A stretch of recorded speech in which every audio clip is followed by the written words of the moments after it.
El país de los ciegos. De H. G. Wells.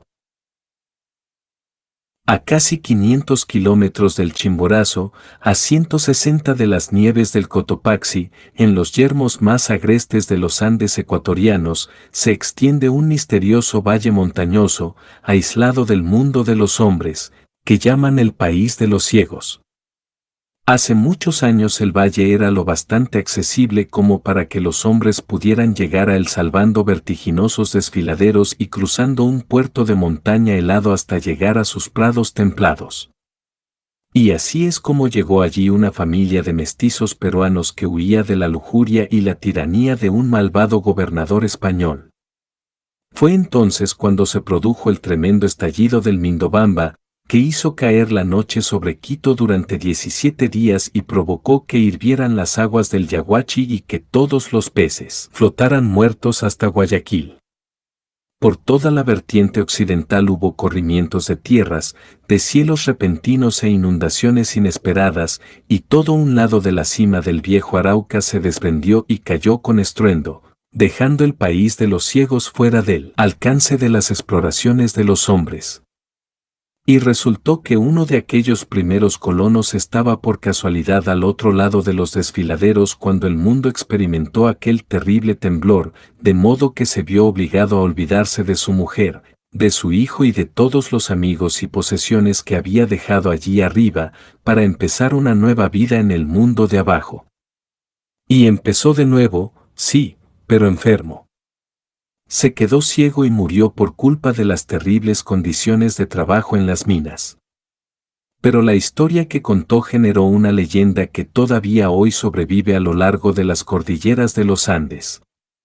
Y lo que contó fue la razón por la que se había alejado de aquel refugio, al que llegó de niño, atado a una llama junto a un fardo enorme lleno de utensilios. El valle, dijo, estaba provisto de todo lo que el corazón de un hombre podía desear: agua dulce, pastos e incluso buen tiempo, laderas de rica tierra marrón con matas de un arbusto que daba una fruta excelente y, en una de sus vertientes, enormes bosques de pinos que mantenían a raya los aludes. En lo alto, en 3 de sus vertientes, se erguían gigantescos precipicios de roca verde gris rematados por riscos de hielo. Y las lenguas del glaciar no llegaban hasta ellos, sino que discurrían por las laderas más alejadas, y solamente de vez en cuando caían enormes masas de hielo por un costado del valle. Allí nunca llovía ni nevaba, pero los abundantes arroyos se extendían por toda la superficie del valle irrigando unos fecundos pastos verdes. Y a los colonos les fue bien allí, ciertamente. Sus animales medraron y se multiplicaron, y solamente una cosa empañó su felicidad, aunque bastó para empañarla enormemente. Sobre ellos se cernió una extraña enfermedad que hizo que todos los niños que nacían allí, y también algunos niños mayores, se quedaran ciegos. Y fue en busca de algún amuleto o antídoto contra aquella plaga de ceguera que el viajero había cruzado de vuelta a los desfiladeros exponiéndose a la fatiga, los peligros y las dificultades. En aquella época, y en aquella clase de situaciones, los hombres no pensaban en gérmenes ni en infecciones, sino en pecados. Y a él le parecía que la razón de aquella desgracia debía de encontrarse en el hecho de que aquellos emigrantes desprovistos de sacerdotes no habían construido un santuario nada más entrar en el valle. Él quería que en el valle se construyera un santuario, modesto pero eficaz. Quería reliquias y otros poderosos artefactos de la fe, objetos bendecidos y misteriosas medallas y oraciones. En su cartera llevaba un lingote de plata nativa cuyo origen no quiso explicar. Insistió en que en el valle no había nada de aquello, con esa insistencia típica de los mentirosos inexpertos. Los colonos habían reunido todo su dinero y sus joyas a fin de conseguir ayuda divina contra sus males, pues, según les dijo, allí arriba aquellos tesoros no les servían de nada. Me imagino a aquel joven montañés de ojos nublados, quemado por el sol, demacrado y nervioso, agarrando el ala de su sombrero con gesto febril, un hombre ajeno a las costumbres de aquel mundo inferior, contándole aquella historia a algún sacerdote atento y de mirada amable. Antes de la gran convulsión. Me imagino su anhelo por regresar provisto de remedios píos e infalibles contra la enfermedad, y la desesperación infinita con que debió de afrontar la visión del inmenso derrumbamiento que cerraba el paso situado donde un día habían estado los desfiladeros. Pero el resto de su historia de infortunios lo desconozco, salvo el dato de su muerte espantosa varios años después. Pobre exiliado de su tierra recóndita. El arroyo que antaño había formado los desfiladeros ahora brotaba de la entrada de una caverna rocosa, y la leyenda que creó la historia rudimentaria de aquel viajero se convirtió en la leyenda de una raza de gente ciega que vivía, allí arriba, leyenda que todavía se puede oír en la actualidad. Entre la escasa población de aquel valle ya incomunicado y olvidado, la enfermedad siguió su curso. Los viejos perdieron la vista y empezaron a andar a tientas, los jóvenes veían muy poco y los niños que nacían de ellos jamás pudieron ver nada. Pero la vida era muy fácil en aquella cuenca rodeada de nieve, sin contacto con el mundo, sin zarzas ni espinos, sin insectos malvados ni otras bestias que el amable rebaño de llamas que los colonos habían traído tirando de ellas, empujándolas por los lechos de los ríos hundidos en los desfiladeros por los que habían venido. Los que podían ver fueron perdiendo la vista de forma tan gradual que apenas notaron su pérdida. Se dedicaron a guiar a los jóvenes invidentes a un lado y a otro del valle, hasta que conocieron a la perfección todos sus secretos, y cuando por fin no quedó uno solo de entre ellos que pudiera ver, la raza continuó viviendo. Incluso tuvieron tiempo de adaptarse a la manipulación a ciegas del fuego, que encendían cuidadosamente en hornos de piedra. Al principio, habían sido un grupo de gente humilde, analfabeta, apenas rozada por la civilización española. Aunque provista de vestigios de la tradición de las artes del Perú antiguo y de su filosofía perdida. Las generaciones se sucedieron. Los colonos olvidaron muchas cosas e inventaron otras. Su recuerdo del mundo exterior, del que procedían, se volvió vago y adquirió tintes míticos. Era una gente fuerte y capaz en todos los aspectos, salvo en el de la visión. Y pronto los azares del nacimiento y la herencia pusieron entre ellos a uno que tenía una mente original y que era capaz de hablar y de persuadirlos, y luego a otro. Aquellos dos pasaron a mejor vida, aunque dejaron huella, y la pequeña comunidad creció en población y en entendimiento, y afrontó y resolvió los problemas sociales y económicos que fueron surgiendo. Se sucedieron las generaciones y llegó un momento en que nació un niño separado por 15 generaciones de aquel antepasado que abandonó el valle con un lingote de plata en busca de la ayuda de Dios y que no regresó jamás. Y sucedió entonces que un hombre llegó a aquella comunidad procedente del mundo exterior. Y esta es la historia de ese hombre. Se trataba de un montañero de la comarca de Quito, un hombre que había salido al mar y había visto mundo, un gran lector lleno de curiosidad, un hombre agudo y emprendedor. Un grupo de ingleses que habían venido a Ecuador a hacer escalada lo contrató para que sustituyera a uno de sus 3 guías suizos que había caído enfermo. Así, montaña tras montaña, escalaron hasta que intentaron el ascenso del Parascotepetl, el Matterhorn de los Andes, y el hombre se perdió a todos los efectos. La historia del accidente se ha escrito una docena de veces. La mejor versión del episodio es la de Pointer. Nos cuenta Pointer que el grupo llevó a cabo su difícil y casi vertical ascenso hasta los pies del último y más grande precipicio, que entonces construyeron un refugio para pasar la noche en medio de la nieve sobre un pequeño peñasco, y con un toque de verdadero poder dramático, añade que al cabo de poco descubrieron que Núñez no estaba con ellos. Lo llamaron a gritos y no obtuvieron respuesta. Gritaron y silbaron, y ya no pegaron ojo durante el resto de la noche. Con las primeras luces del alba, vieron las huellas de su caída.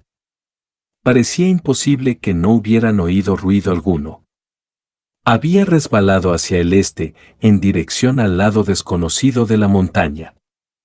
Mucho más abajo, una abrupta ladera nevada había detenido su caída y luego el hombre había seguido deslizándose hacia abajo en medio de una avalancha de nieve. Su rastro continuaba hasta el borde de un aterrador precipicio, y más allá del mismo no se veía nada. Mucho más abajo, en un punto difuminado a causa de la distancia, pudieron ver árboles que se elevaban en un valle estrecho y cerrado, el país perdido de los ciegos. Pero ellos no sabían que era el país perdido de los ciegos, ni tampoco pudieron distinguirlo en absoluto de ninguna otra franja estrecha de valle montañoso. Turbados por la desgracia, abandonaron las tareas de rescate por la tarde, y antes de poder intentarlo otra vez Pointer fue llamado a servir en la guerra. Todavía hoy el Parascotepetl sigue sin coronar, y el refugio de Pointer languidece deshabitado entre las nieves. Y el hombre que había caído sobrevivió. Al acabarse la ladera, cayó unos 300 metros y aterrizó, en medio de una nube de nieve, sobre otra ladera nevada todavía más abrupta que la de arriba. Y cayó rodando por ella, aturdido e insensible, pero sin un solo hueso roto, y así llegó a pendientes más suaves, y por fin dejó de rodar y permaneció inmóvil, sepultado en medio de un cúmulo de la nieve semiderretida que lo había acompañado y le había salvado la vida. Recobró el conocimiento con la vaga sensación de estar enfermo y en cama. Luego su experiencia de montañero le hizo tomar conciencia de su situación, de manera que empezó a abrirse camino entre la nieve y, tras un momento de descanso, logró salir a la superficie y ver las estrellas. Se quedó un rato tumbado boca abajo, preguntándose dónde estaba y qué le había pasado. Examinó sus brazos y piernas y descubrió que había perdido varios botones y que tenía la chaqueta por encima de la cabeza.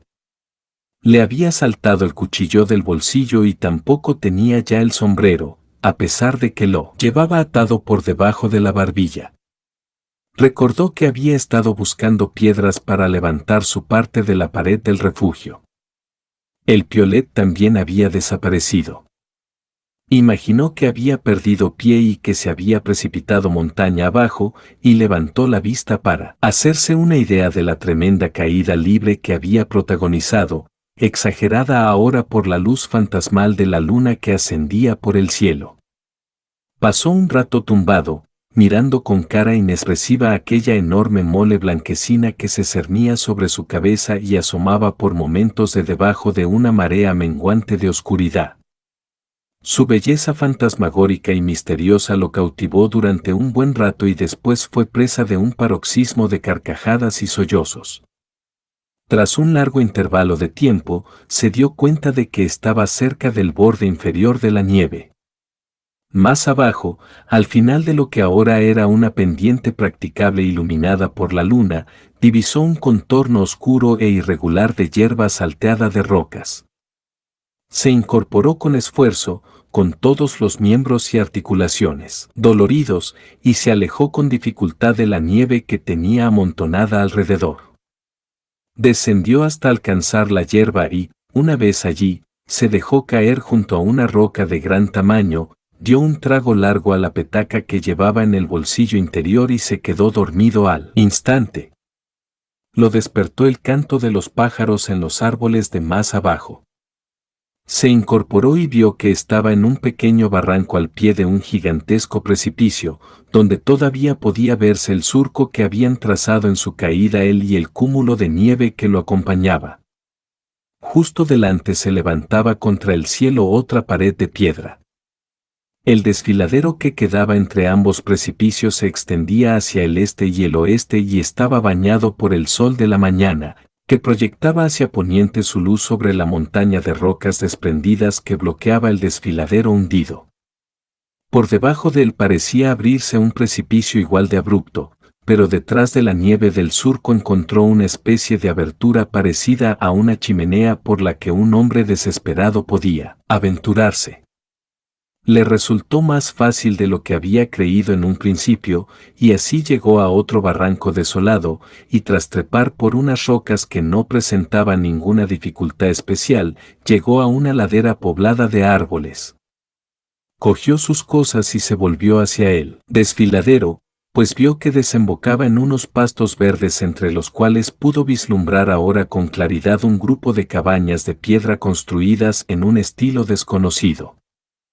En algunas partes, la dificultad del ascenso era similar a la de escalar por una pared de roca. Al cabo de un rato, el sol naciente dejó de iluminar el desfiladero. Los cantos de los pájaros se apagaron y el aire que lo rodeaba se volvió frío y oscuro.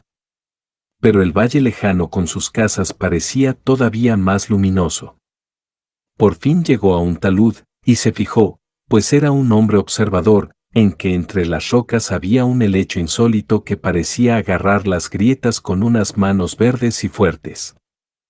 Cogió un par de frondas, se puso a masticar sus tallos y aquello le reconfortó un poco.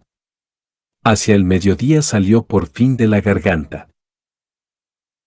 Dao desfiladero a la planicie y a la luz del sol. Estaba agotado y dolorido. Se sentó a la sombra de una roca, llenó su petaca de agua de un manantial y bebió. Antes de continuar hacia las casas, descansó un rato. Aquellas construcciones le resultaron muy extrañas, y, ciertamente todo el aspecto de aquel valle, a medida que lo iba observando, le fue pareciendo insólito, totalmente distinto a cuanto él conocía. La mayor parte de su superficie estaba cubierta de exuberantes praderas verdes, tachonadas de flores hermosas que parecían haber sido regadas con un cuidado extraordinario y plantadas de forma sistemática, una a una. Había una muralla alta que rodeaba el perímetro del valle y también algo parecido a un canal circular de agua. De aquel canal procedían los hilos de agua que regaban las plantas de la pradera, y en las laderas altas que dominaban la misma había rebaños de llamas alimentándose de la vegetación poco abundante. Pegados a la muralla circundante podían verse una serie de cobertizos diseminados que parecían refugios para las llamas. Los arroyos de irrigación confluían en un canal principal en el centro del valle, que avanzaba flanqueado por dos muros que llegaban hasta el pecho.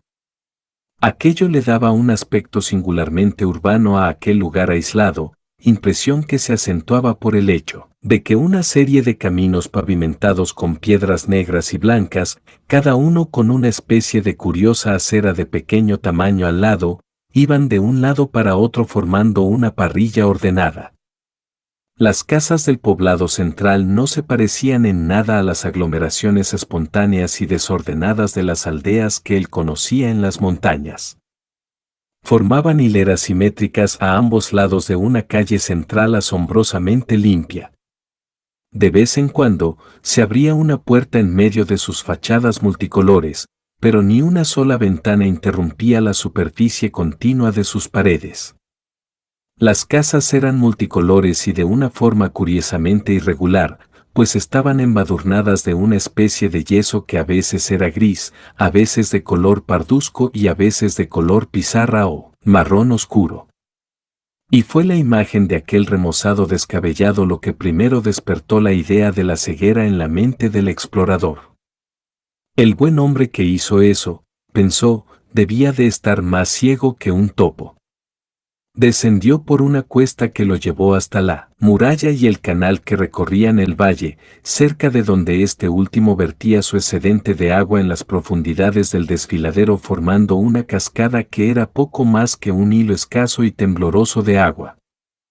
Pudo ver entonces a varios hombres y mujeres descansando sobre unos montones apilados de hierba, como si durmieran la siesta, en la parte más alejada de la pradera, y más cerca del pueblo a varios niños tumbados, y más cerca todavía a tres hombres que transportaban baldes y yugos por un caminillo que discurría desde la muralla circular hasta las casas.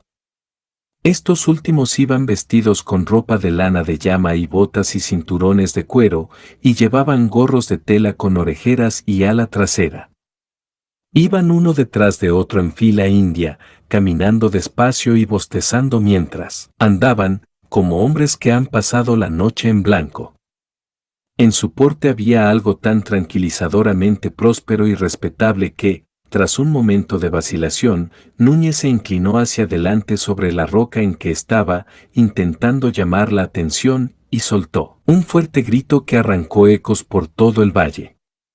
Los tres hombres se detuvieron y movieron las cabezas como si estuvieran mirando a su alrededor.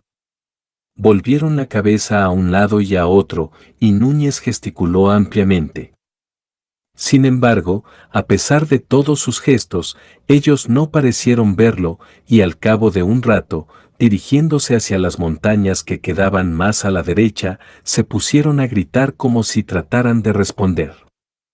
Núñez gritó una vez más, y otra, y mientras hacía señales sin ningún resultado, la idea de la ceguera volvió a su mente.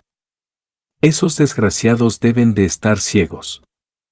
Cuando por fin, después de muchos gritos iracundos, Núñez tomó un pequeño puente que vadeaba el arroyo, cruzó una puerta abierta en la muralla y se acercó a ellos, no le quedó duda de que estaban ciegos.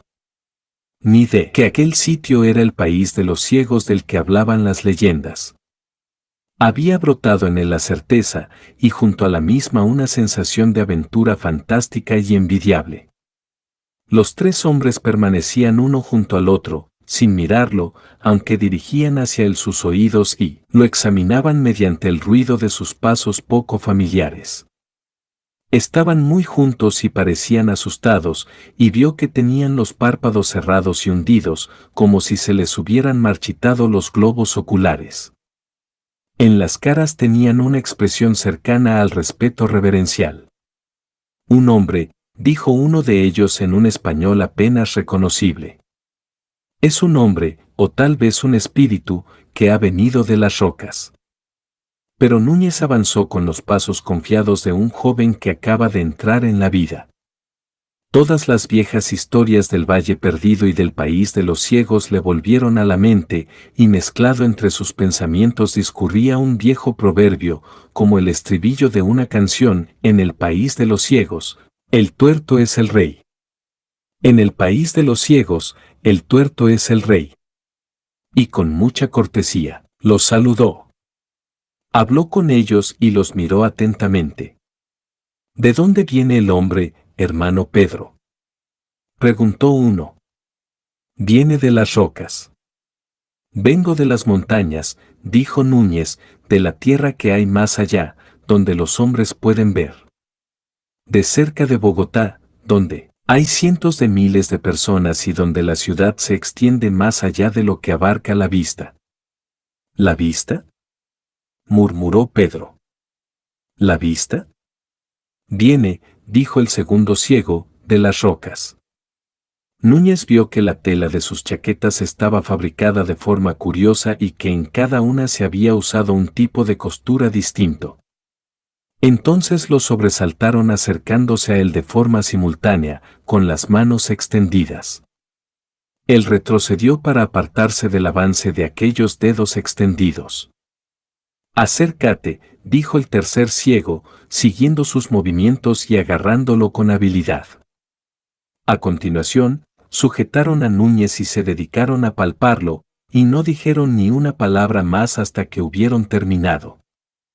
Con cuidado, exclamó él, al notar un dedo en el ojo, y descubrió que aquel órgano, con sus párpados móviles, les resultaba extraño a aquellos hombres, que no paraban de toquetearlo. ¡Qué extraña criatura, Correa!, dijo el que se llamaba Pedro. Mira qué tosco es su pelo. Parece el pelaje de una llama.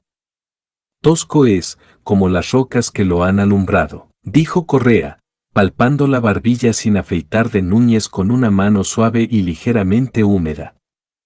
Tal vez pueda afinarse.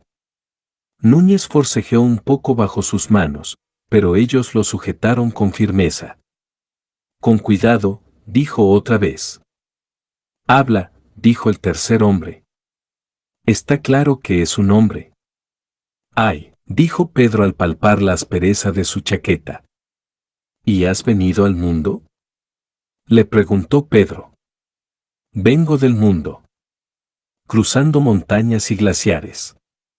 Desde allí arriba, a medio camino del sol. Del mundo inmenso que se extiende por debajo, a 12 días de distancia del mar. Ellos no parecieron prestarle atención. Nuestros padres nos han dicho que las fuerzas de la naturaleza pueden crear hombres, dijo Correa. El calor de las cosas y la humedad y la putrefacción. La putrefacción.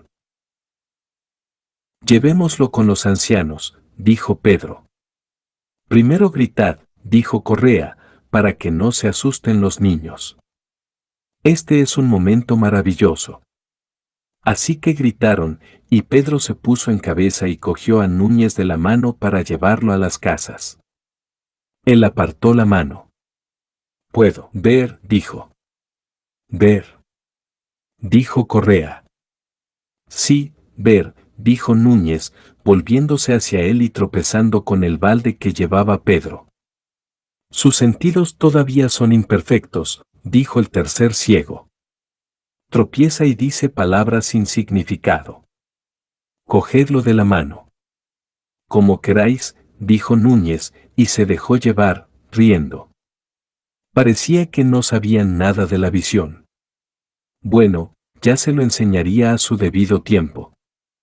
Oyó a gente gritar y vio que una serie de figuras se reunían en la calle central del poblado. Descubrió que aquel primer encuentro con la población del país de los ciegos ponía a prueba sus nervios y su paciencia más de lo que había imaginado.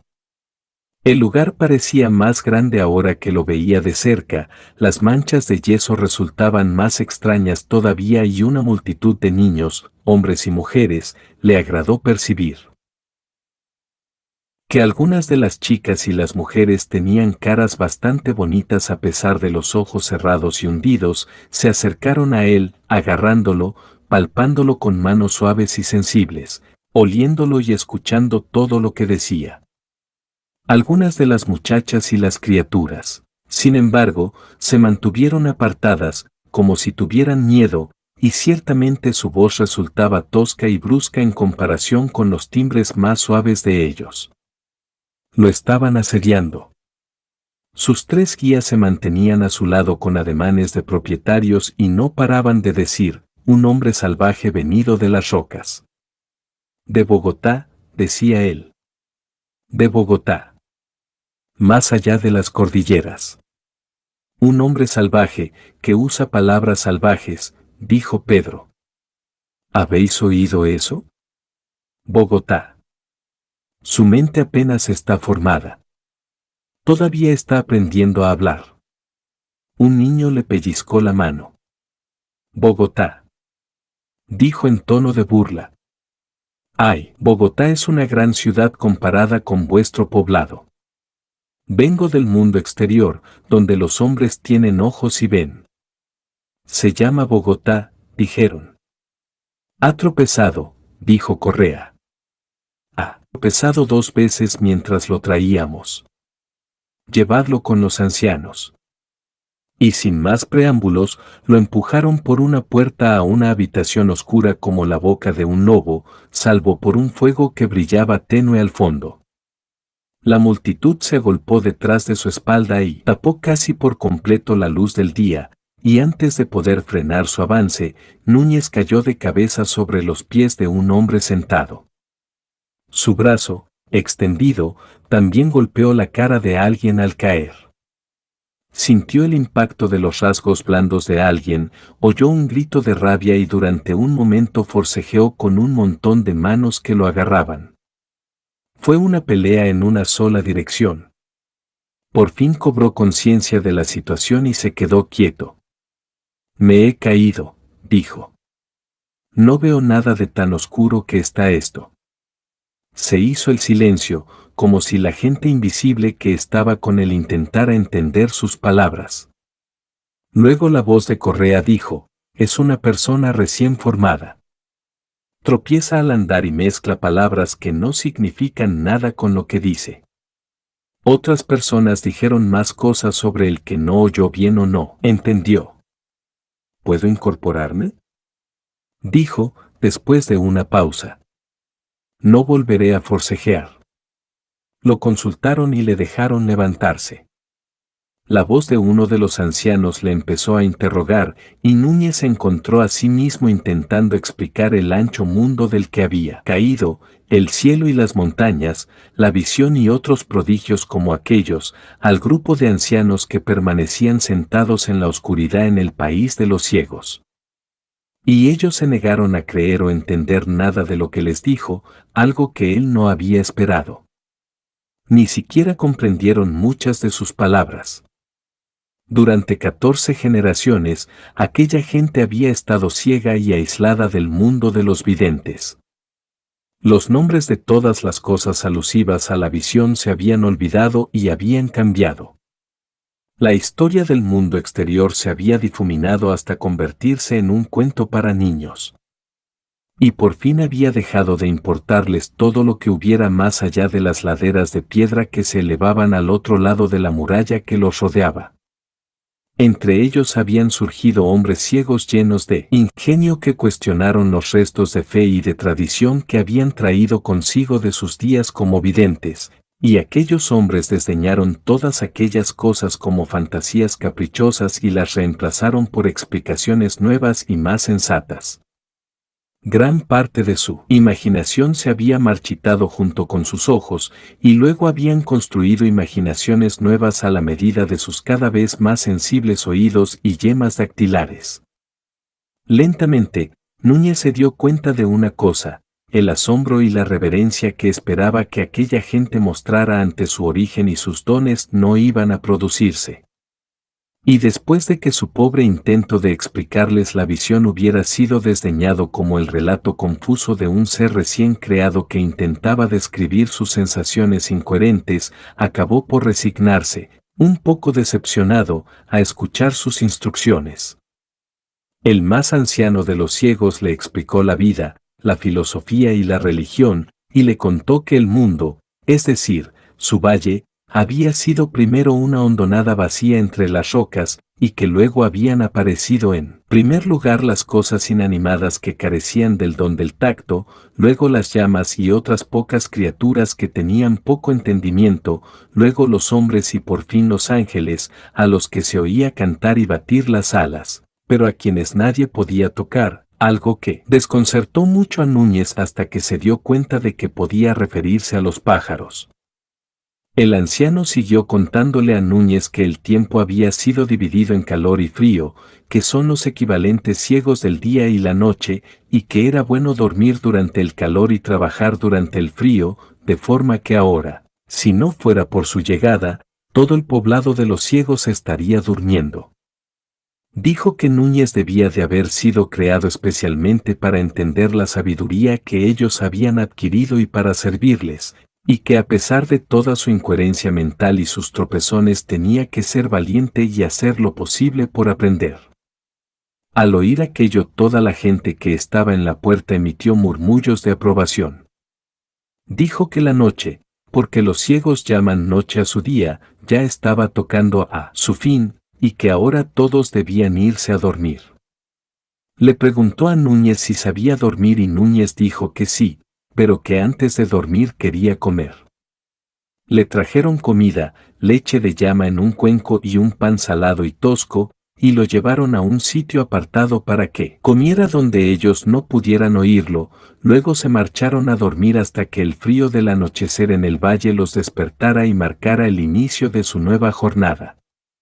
Pero Núñez fue incapaz de dormir.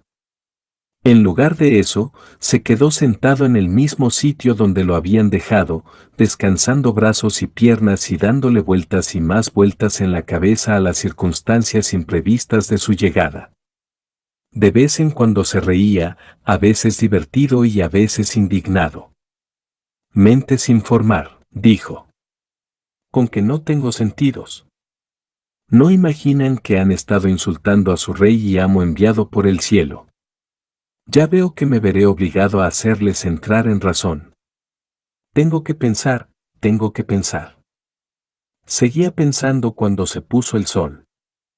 Núñez tenía buena vista para las cosas bellas, y le pareció que el resplandor sobre los prados nevados y los glaciares que se elevaban en todas direcciones sobre el valle era lo más hermoso que jamás había visto. Su mirada pasó de aquella gloria inaccesible al poblado y a los campos de riego, que se estaban sumiendo rápidamente en el crepúsculo, y por fin lo embargó una oleada repentina de emoción y dio gracias a Dios desde lo más hondo de su corazón porque le hubiera sido dado el poder de la visión.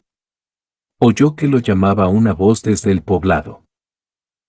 Bogotá, ven, acércate. Al oír aquello se puso de pie, sonriente. Les iba a enseñar de una vez por todas a aquella gente lo que la vista podía hacer por un hombre. Lo buscarían, pero no podrían encontrarlo. No te muevas, Bogotá, dijo la voz. Él se rió en silencio y se apartó con sigilo del camino. No pises la hierba, Bogotá. No está permitido. Núñez apenas había oído el ruido que acababa de hacer. Se detuvo, asombrado.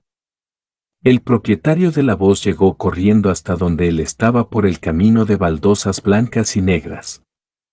Núñez regresó al camino. Aquí estoy, dijo. ¿Por qué no has venido cuando te he llamado? Dijo el ciego.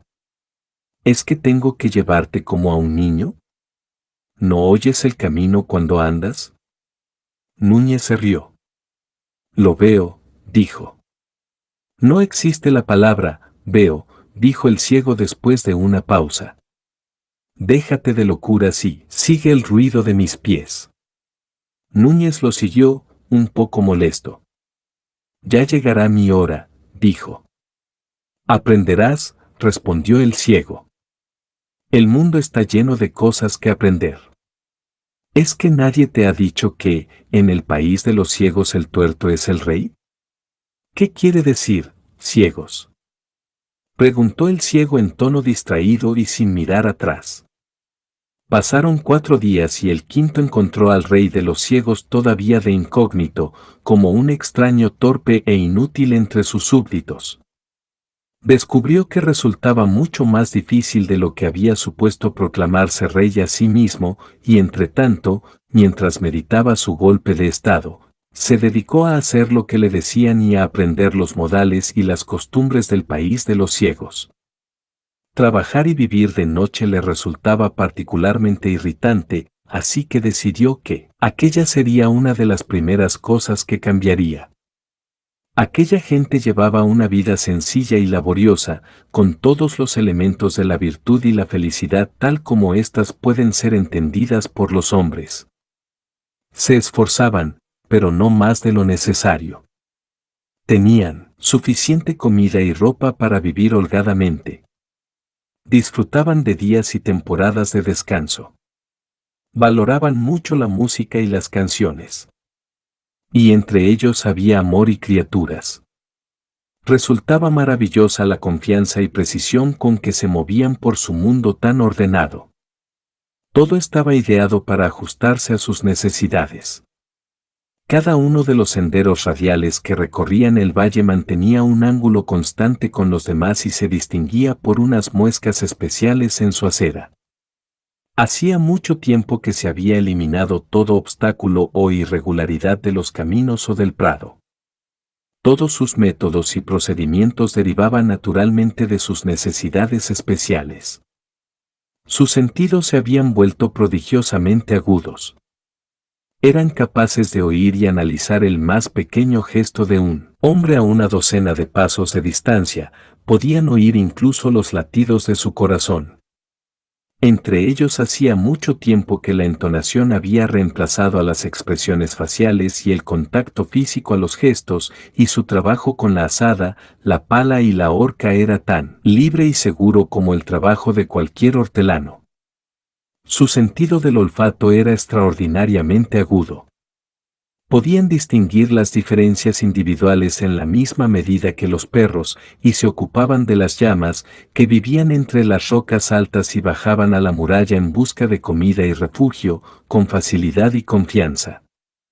No fue hasta que por fin intentó hacerse valer cuando descubrió toda la facilidad y la confianza con que eran capaces de moverse. Se rebeló solamente después de intentar la persuasión. Al principio, hizo varios intentos de hablarles de la visión. Escuchadme, gente, les decía, hay cosas de mí que no entendéis. En un par de ocasiones, uno o dos de ellos le escucharon. Se sentaron con la cabeza gacha, en un gesto de paciente inteligencia, y dirigieron toda su atención hacia él, y él hizo lo que pudo para contarles lo que era ver.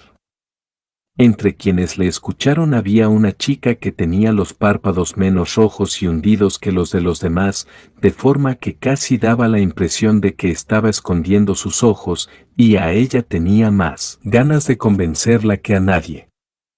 Les habló de los placeres de la visión, de contemplar las montañas, el cielo y la salida del sol, y ellos lo oyeron con una incredulidad divertida que pronto se volvió condenatoria. Le dijeron que estaba claro que las montañas no existían, sino que el final de las rocas donde pastaban las llamas era el final del mundo. Que de allí arrancaba la bóveda de la caverna del universo, de la que caían el rocío y los aludes. Y cuando él afirmó con contundencia que el mundo no tenía ni el final ni el techo que ellos creían, le dijeron que sus pensamientos eran malignos. Las descripciones que él les hizo del cielo, las nubes y las estrellas evocaron en sus mentes un vacío espantoso, una ausencia terrible en lugar del liso techo en el que ellos creían. Entre ellos era artículo de fe que el techo de la caverna resultaba exquisitamente liso al tacto.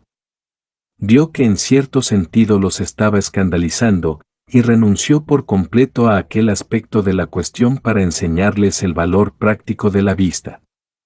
Una mañana, vio a Pedro dirigiéndose a las casas centrales por el camino llamado 17, aunque todavía demasiado lejos para que nadie lo oyera o lo oliera, y se lo dijo a los demás.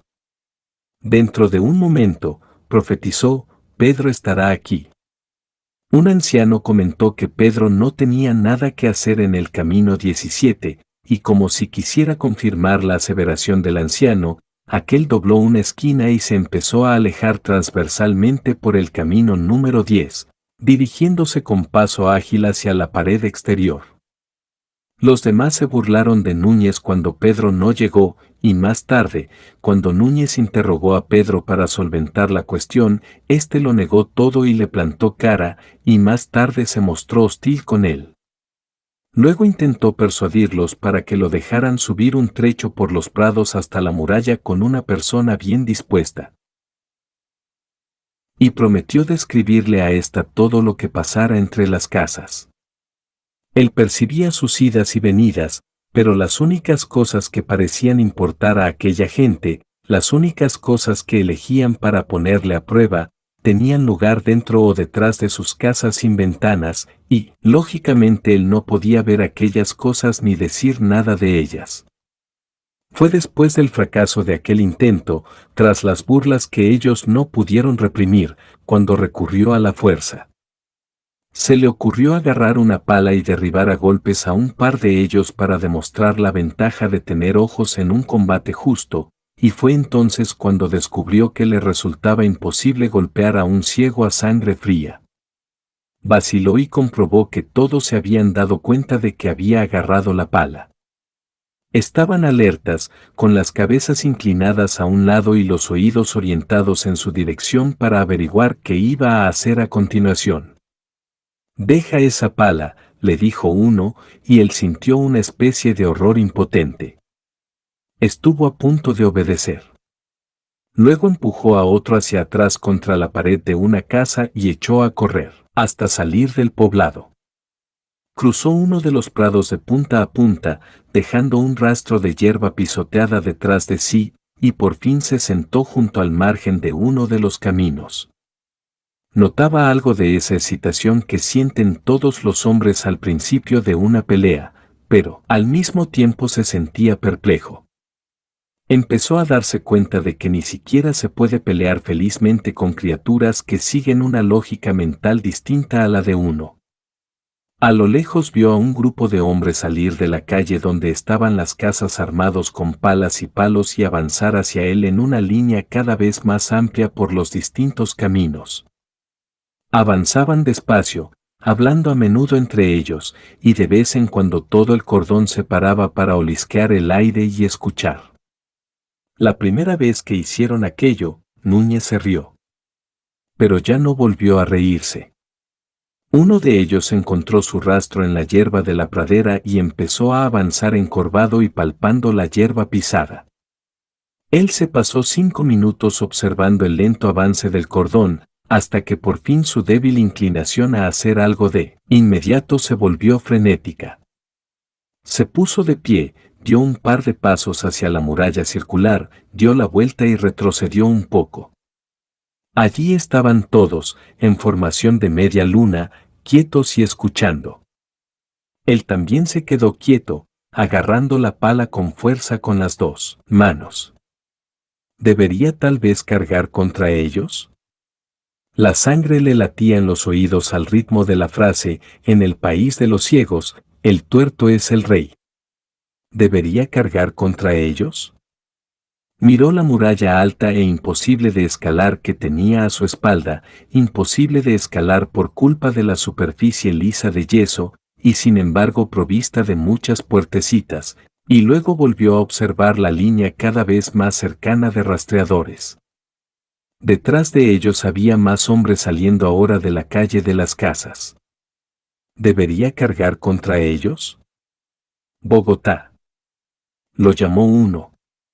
Bogotá. ¿Dónde estás?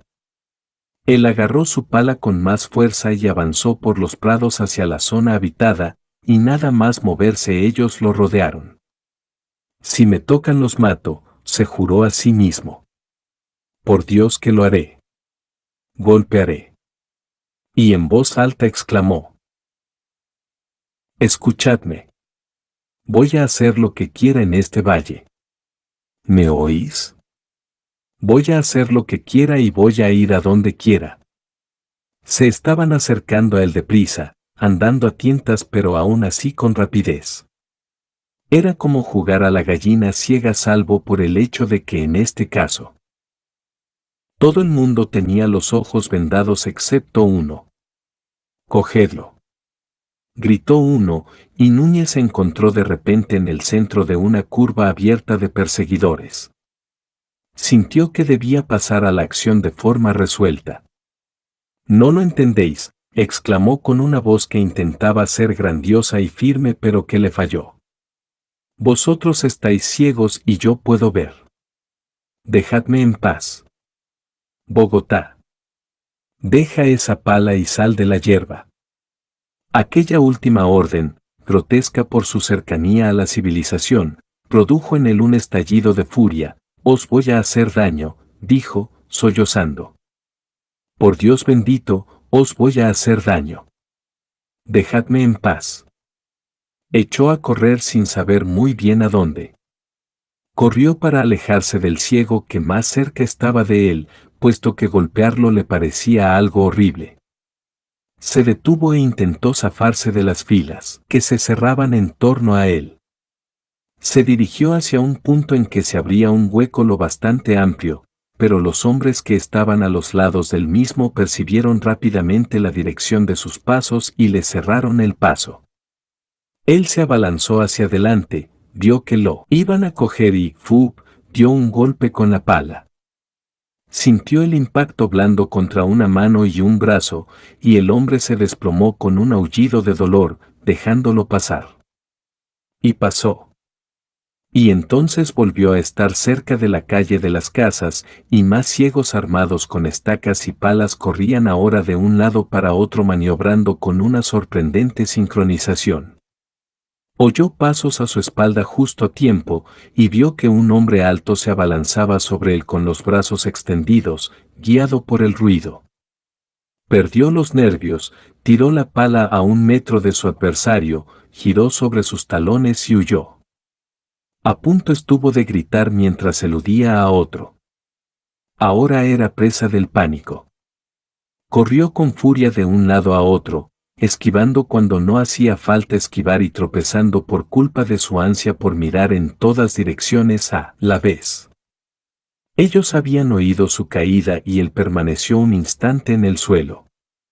Más allá, una de las puertecitas de la muralla circular le pareció el paraíso y echó a correr hacia ella con toda su energía. Ni siquiera miró a sus perseguidores. Llegó hasta la puerta, cruzó el puente, dando tumbos, trepó un trecho entre las rocas para sorpresa y aflicción de una joven llama, que se alejó de allí dando brincos y se tumbó a sollozar y a recobrar el aliento. Y así es como terminó su golpe de estado. Pasó 2 días y 2 noches al otro lado de la muralla del Valle de los Ciegos sin comida ni techo y meditando sobre lo inesperado. Durante aquellas meditaciones, se repitió a sí mismo con mucha frecuencia y siempre con una nota más profunda de sarcasmo el desgastado proverbio: en el país de los ciegos el tuerto es el rey. Se dedicó a pensar principalmente en formas de combatir y conquistar a aquella gente, y poco a poco le fue quedando claro que no había ninguna forma plausible de hacerlo. No tenía armas y ahora le resultaría difícil conseguir una. El cáncer de la civilización le había asaltado incluso en Bogotá, y ahora no tenía entrañas para asesinar a un hombre ciego. Por supuesto, si lo hacía, podría establecer luego los términos de la amenaza de asesinarlos a todos. Pero tarde o temprano tendría que dormir. Intentó encontrar comida entre los pinos y ponerse cómodo bajo sus ramas, mientras la noche llenaba el bosque de escarcha. También trató, con menos confianza, de tender una trampa a una llama para poder matarla, tal vez a golpes con una piedra, y comer su carne. Pero las llamas no confiaban en él, lo miraban con unos ojos pardos llenos de recelo y piafaban cuando se les acercaba. Al segundo día le dominó el miedo y le entraron temblores. Al final, decidió bajar hasta la muralla del país de los ciegos para intentar hacer las paces. Reptó junto al arroyo, gritando, hasta que 2 ciegos aparecieron por una de las puertas y hablaron con él. Estaba loco, dijo, pero es porque acababa de ser creado. Ellos le dijeron que aquello estaba mejor. Él les dijo que ahora era más sabio y que se arrepentía de todo lo que había hecho. Luego, lloró sin querer, porque había enfermado y estaba muy débil, y ellos consideraron aquello como una señal favorable. Le preguntaron si todavía podía ver. No, dijo él. Eso fue una locura. Esa palabra no significa nada. Menos que nada. Ellos le preguntaron qué había por encima de sus cabezas. A unas 10 veces la altura de un hombre hay un techo sobre el mundo, un techo de roca muy, muy liso. Volvió a estallar en un llanto histérico. Antes de hacerme más preguntas, dadme de comer o moriré. Él esperaba castigos terribles, pero resultó que aquellos ciegos eran capaces de mostrar tolerancia. Consideraron su rebelión una simple prueba más de su idiotez y su inferioridad congénitas y, después de azotarlo, le adjudicaron las tareas más toscas y pesadas que tenían por hacer y él, como no veía otra forma de subsistir, hizo obedientemente lo que le decían. Había estado unos días enfermo y ellos le habían cuidado amablemente. Aquello refinó su sumisión. Pero ellos insistieron en que yaciera a oscuras y aquello le causó una gran tristeza. Luego vinieron filósofos ciegos, le hablaron de la frivolidad maligna de su mente y le reprendieron por sus dudas acerca de la tapa de piedra que cubría su cacerola cósmica, de una forma tan rotunda que a punto estuvo el de plantearse si acaso no era víctima de una alucinación que le impedía verla en lo alto.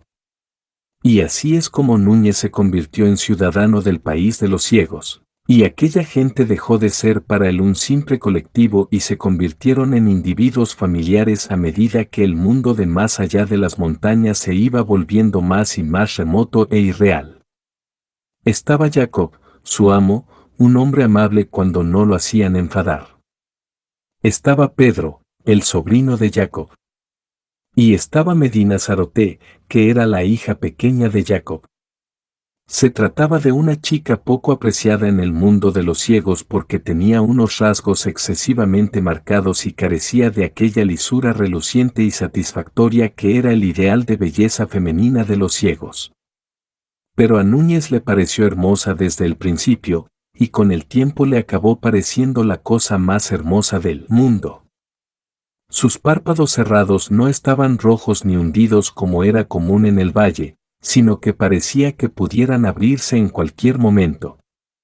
Tenía largas pestañas, que se consideraban una deformidad grave. Y su voz era fuerte y no agradaba al agudo oído de los mozos del valle. Así que no tenía quien la quisiera. Hubo una época en que Núñez pensó que si la podía conquistar no le importaría vivir en el valle durante el resto de sus días. La estuvo observando. Buscó oportunidades para hacerle pequeños servicios y por fin pudo comprobar que ella le prestaba atención. Una vez, en una reunión durante un día de descanso, estuvieron sentados el uno junto al otro bajo la tenue luz de las estrellas. La música que sonaba era dulce. Él puso su mano sobre la de ella y se atrevió a cogérsela. Ella le devolvió la presión con ternura. Y un día, mientras estaban comiendo en la oscuridad, él notó que la mano de ella lo buscaba con suavidad. Por pura casualidad el fuego soltó una llamarada en aquel preciso momento y él pudo ver el cariño en la cara de ella. Núñez intentó hablar con ella. Fue a verla un día cuando estaba sentada hilando bajo la luna estival. La luz le daba a la joven un aura de plata y misterio. Él se sentó a sus pies y le dijo que la amaba y le contó lo bella que era a sus ojos. Su voz estaba llena de amor, hablaba con una reverencia tierna que rayaba en la fascinación, y ella nunca había sido adorada por nadie.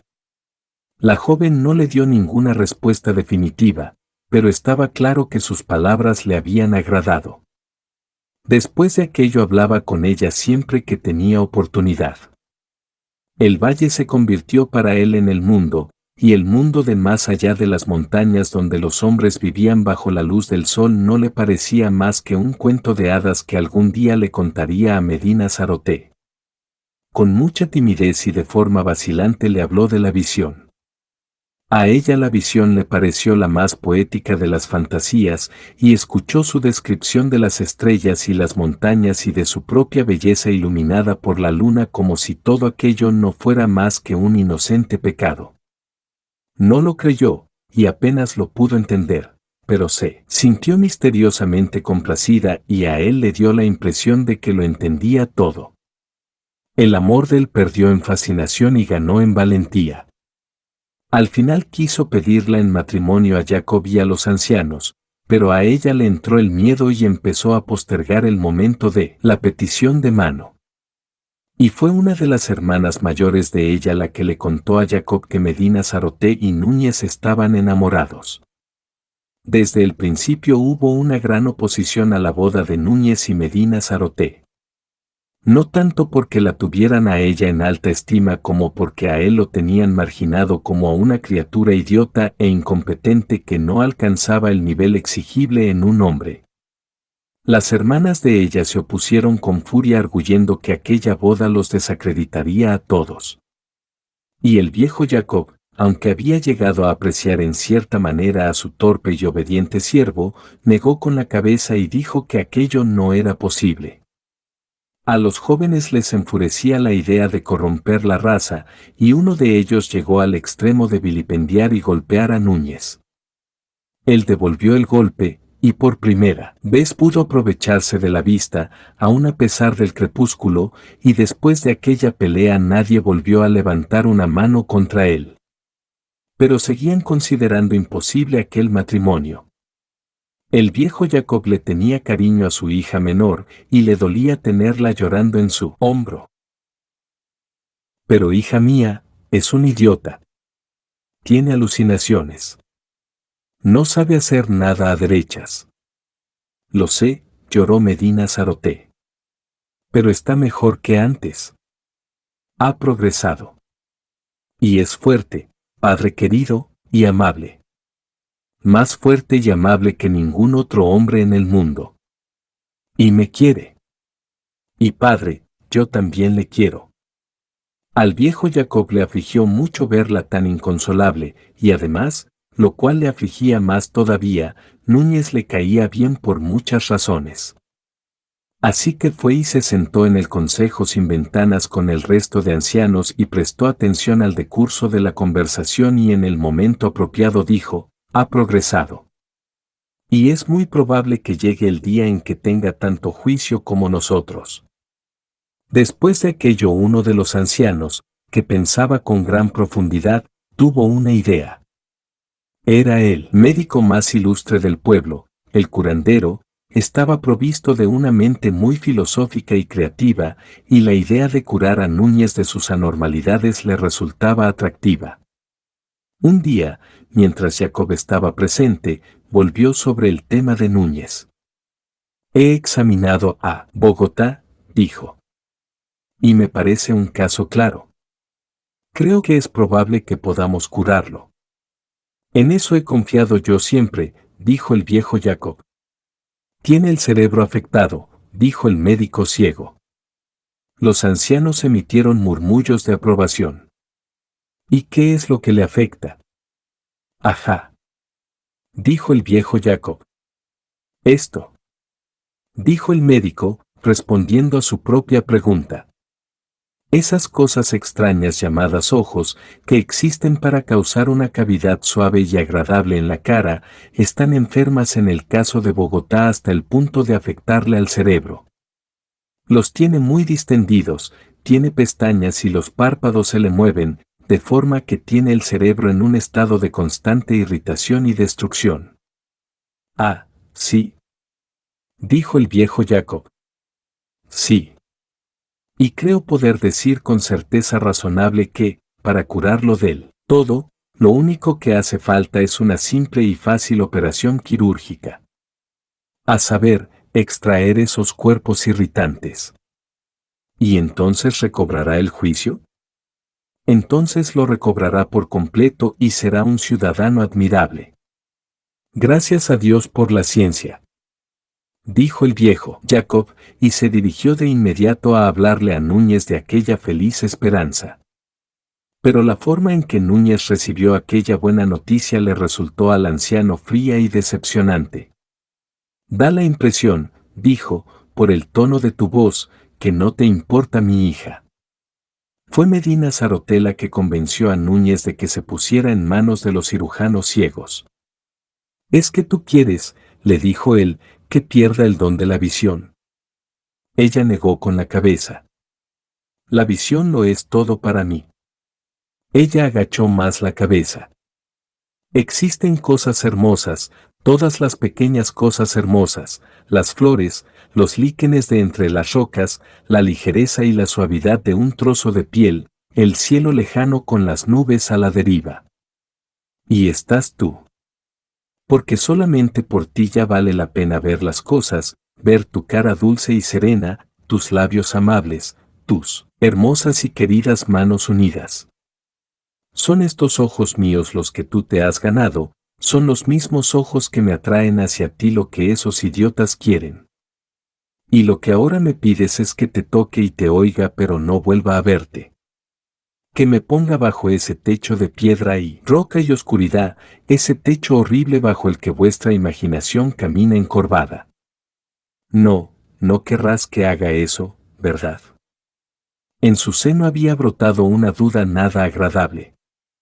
Se detuvo y dejó la pregunta en el aire. Me gustaría, dijo ella. A veces, se detuvo. Sí, dijo él, con cierta aprensión. A veces me gustaría que no hablaras así. ¿Así cómo? Sé que es bonito, y es tu imaginación. Y me encanta, pero ahora. Él sintió frío. ¿Ahora? Dijo él en voz baja. Ella permaneció sentada, sin moverse. ¿Quieres decir que tú crees? Que tal vez estaría mejor.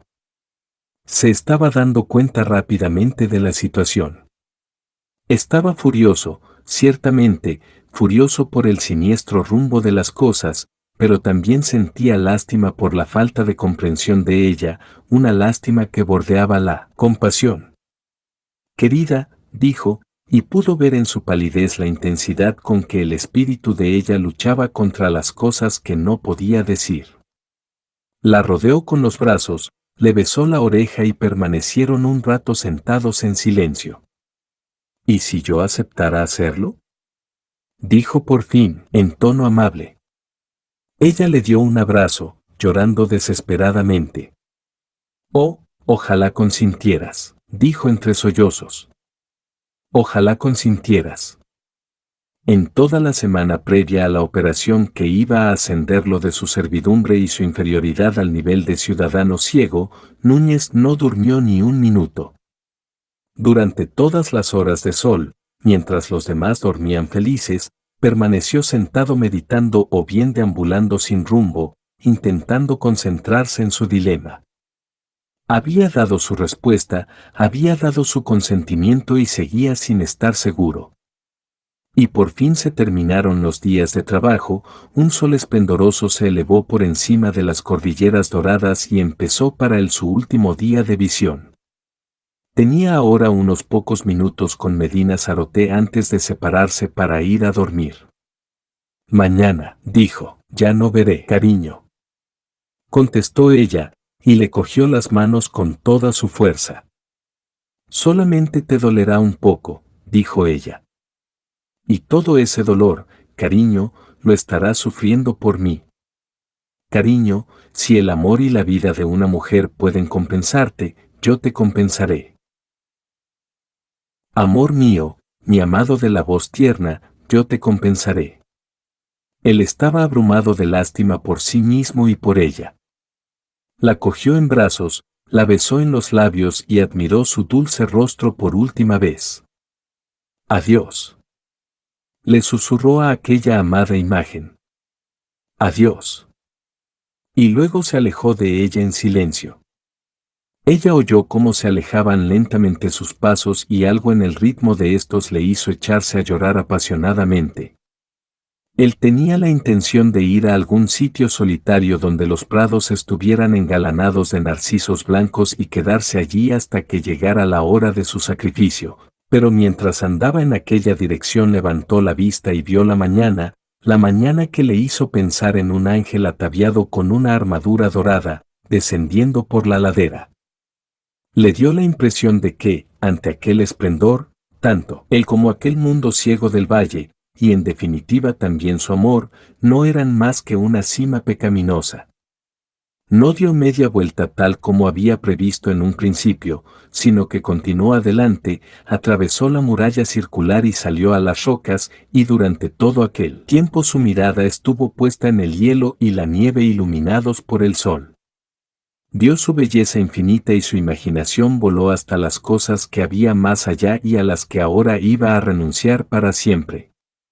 Y pensó en aquel mundo enorme y libre del que había partido un día, el mundo al que él pertenecía, y tuvo una visión de aquellas laderas distantes, cada vez más lejos, y en la media distancia se erguía la hermosa Bogotá, un lugar de belleza conmovedora y multitudinaria, una gloria de día y un misterio luminoso de noche, un lugar de palacios, fuentes, estatuas y casas blancas. Y pensó que se tardaba más o menos un día en emprender el descenso por puertos de montaña y que de aquella forma estaría más cerca de sus calles y vías públicas atestadas.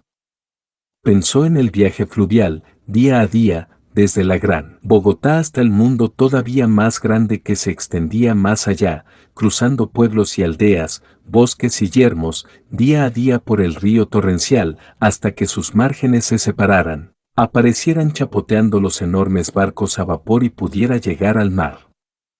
El mar, sin límites, con su millar de islas, con sus millares de islas, y con sus embarcaciones vagamente dibujadas a lo lejos en sus viajes incesantes de un confín al otro del ancho mundo. Y allí se podía ver el cielo, un cielo no confinado por las montañas, no el círculo que uno veía aquí en el valle, sino una bóveda azul inconmensurable, una profundidad sin límites en la que flotaba el carrusel de las estrellas. Escrutó el telón enorme de las montañas aguzando la mirada. Por ejemplo, si uno subía por aquel barranco y por aquella chimenea, tal vez podría salir entre aquellos pinos raquíticos que crecían por allí formando una especie de cornisa que se elevaba más y más al pasar por encima del desfiladero. ¿Y después? Aquel talud podía salvarse. Desde allí tal vez pudiera encontrarse una forma de escalar que lo llevara hasta el precipicio que se abría debajo de la nieve. Y si aquella chimenea le fallaba, tal vez alguna otra situada más al este pudiera servir a su propósito. ¿Y después? Después se encontraría en la nieve iluminada por la luz de color ámbar y a medio camino de aquella cordillera de yermos hermosos. Miró por encima del hombro en dirección al poblado y luego se giró para contemplarlo mejor. Pensó en Medina Saroté y descubrió que se había vuelto pequeña y lejana. Se volvió de nuevo hacia la pared montañosa por la que había descendido hasta él la luz del día. Y emprendió el ascenso con mucha cautela. Al caer el sol ya no seguía escalando, sino que se encontraba en lo alto. Había estado más arriba, pero no mucho más. Tenía la ropa rota, los brazos y las piernas ensangrentados y contusiones por todas partes, pero estaba tumbado como si reposara y en su cara había una sonrisa. Desde donde estaba tumbado, el valle entero parecía encontrarse en un foso y casi a una milla por debajo. Su imagen ya estaba medio empañada por la niebla y las sombras, aunque las cimas de las montañas que lo rodeaban resplandecían como si estuvieran en llamas y los pequeños detalles de las rocas cercanas se veían bañados de una belleza sutil, una vena de mineral verdoso incrustado en el gris, el destello ocasional de las facetas del cristal y un líquen delicadamente hermoso al lado de su cara.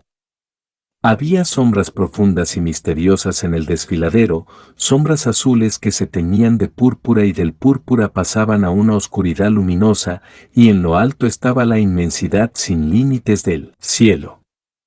Pero él ya no hacía caso de aquellas cosas, sino que permanecía sin hacer nada, sonriente como si estuviera ya satisfecho por el mero hecho de haber escapado de aquel valle de los ciegos en el que había creído ser rey. El resplandor del crepúsculo se desvaneció y cayó la noche, y él permanecía acostado, contento y en paz bajo las frías estrellas. Gracias por tu atención, nos ayudarías mucho si nos das un like y te suscribes al canal.